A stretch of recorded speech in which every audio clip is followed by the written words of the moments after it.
नमस्कार, मी सौरभ कोरटकर। महत्त्वाच्या बातम्यांमध्ये आपल्या सगळ्यांचं स्वागत। अक्षय शिंदे एन्काउंटर प्रकरणात सुनावणीला आता सुरुवात झाली आहे। तुम्ही या प्रकरणात हस्तक्षेप करून माध्यमांमध्ये चमकण्याची संधी पाहत आहात का? न्यायाधीश डेरे यांनी सुनावणीच्या वेळी हा सवाल केलाय। आम्ही आरोपी अक्षय शिंदेच्या घरच्यांना सुरक्षा पुरवली असल्याचं सरकारी वकील बिरेंद्र सराफ यांनी म्हटलं। अक्षयच्या आईवडिलांना पोलीस संरक्षण देण्याची मागणी केली होती असं कटार नवरे यांनी म्हटलंय। अक्षय ज्या घरात राहतो त्या घराच्या बाहेर पोलीस तैनात आहेत असं बिरेंद्र सराफ यांनी म्हटलं। आणखी माहिती घेऊ, आपले प्रतिनिधी कृष्णा सोनारवाडकर आता आपल्यासोबत आहेत। कृष्णा, काय आणखी तपशील पुढे येतो याबद्दल? सौरभ, आपण पाहतो की बदलापूर प्रकरणातील आरोपी अक्षय शिंदेचं एन्काउंटर झाल्यानंतर हे प्रकरण त्याच्या वडिलांच्या माध्यमातून हायकोर्टामध्ये गेलेलं होतं आणि मागच्या सुनावणीत हायकोर्टानं अनेक मोठे प्रश्न जे आहेत ते पोलिसांच्या भूमिकेवरती उपस्थित केलेले होते। आज सुद्धा या सुनावणीला सुरुवात झालेली आहे।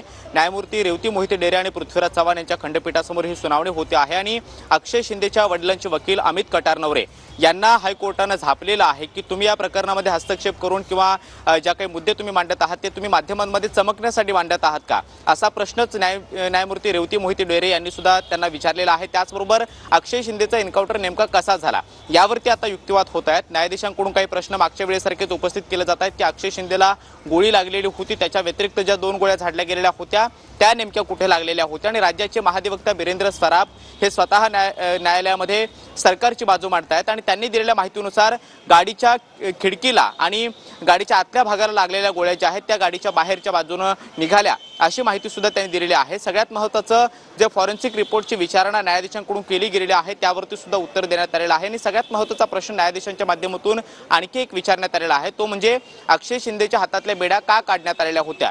त्यावरती राज्याचे महाधिवक्ता बिरेंद्र सराफ यांनी कोर्टामध्ये सांगितलं की आरोपीला पाणी प्यायचं होतं आणि म्हणून त्याच्या हातातल्या बेड्या ज्या आहेत त्या काढण्यात आलेल्या होत्या आणि त्यासाठी पाणी पिण्यासाठी नेमका आरोपीने काय वापरलं होतं असाही प्रश्न जो आहे तो प्रतिप्रश्न हायकोर्टाच्या माध्यमातून विचारण्यात आला। त्यावेळी राज्याचे महाधिवक्ता बिरेंद्र सराफ यांनी कोर्टामध्ये सांगितलं की पाणी पिण्यासाठी आरोपी अक्षय शिंदेला एक पाण्याची बाटली देण्यात आलेली होती। ती बाटली सुद्धा पोलिसांनी म्हणजेच या सगळ्या प्रकरणामध्ये तपास करत असलेल्या सीआयडीनं ताब्यात घेतलेली आहे।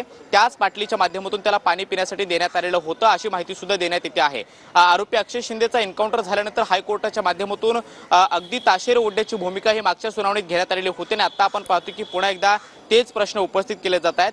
जो फॉरेन्सिक रिपोर्टची विचारणा मागच्या वेळेला करण्यात आलेली होती की गोळी किती अंतरावरून लागली, त्या अक्षय शिंदेला कुठे लागली आणि कुठून बाहेर पडली, हाही प्रश्न आता सुद्धा विचारण्यात येतोय आणि सध्या राज्याचे महाधिवक्ता बिरेंद्र सराफ हे कोर्टामध्ये सरकारची बाजू मांडतायत। ते तपासामध्ये आलेल्या बाबी असतील किंवा सीआयडीच्या तपासामध्ये आतापर्यंत काय काय आढळलं किंवा ज्या पोलिसांवरती सगळे आरोप प्रत्यारोप केले जात आहेत त्यांच्या अनुषंगाने आतापर्यंत तपासामध्ये काही निष्पन्न झालेलं आहे का याची माहिती सुद्धा देतील। सगळ्यात महत्त्वाचा प्रश्न की आरोपी अक्षय शिंदेच्या बेड्या का खोलण्यात आलेल्या होत्या, का काढण्यात आलेल्या होत्या आणि पाणी पिण्यासाठी त्याच्या बेड्या ज्या आहेत त्या काढण्यात आलेल्या असल्याची माहिती राज्य सरकारच्या वतीनं राज्याचे महाधिवक्ता बिरेंद्र सराफ यांनी कोर्टामध्ये ठेवलेली आहे।